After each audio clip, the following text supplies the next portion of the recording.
gazeti Mwananchi lenye habari iliyopewa kipaumbele kwenye ukurasa wa mbele wa gazeti hili ni G55 ya Chadema yafukua mapya. Jenerali Ulimwengu achambua akilinganisha na ile iliyotikisa CCM, agusia ushawishi Mwabukusi, abinga jina kutumika, Lissu asema wataandamana siku ya uchaguzi. Habari imeandikwa kwenye ukurasa wa 4 wa gazeti hili. Gazeti hili limeandika mapya kesi ya mauaji ya bilionea wa madini. Habari imeandikwa kwenye kurasa za ndani za gazeti hili.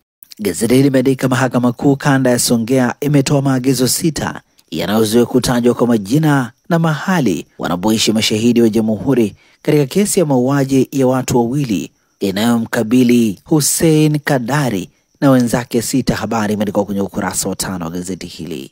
Lipumba apiga nondo za lala salama bunge. Habari katika ukurasa wa 2.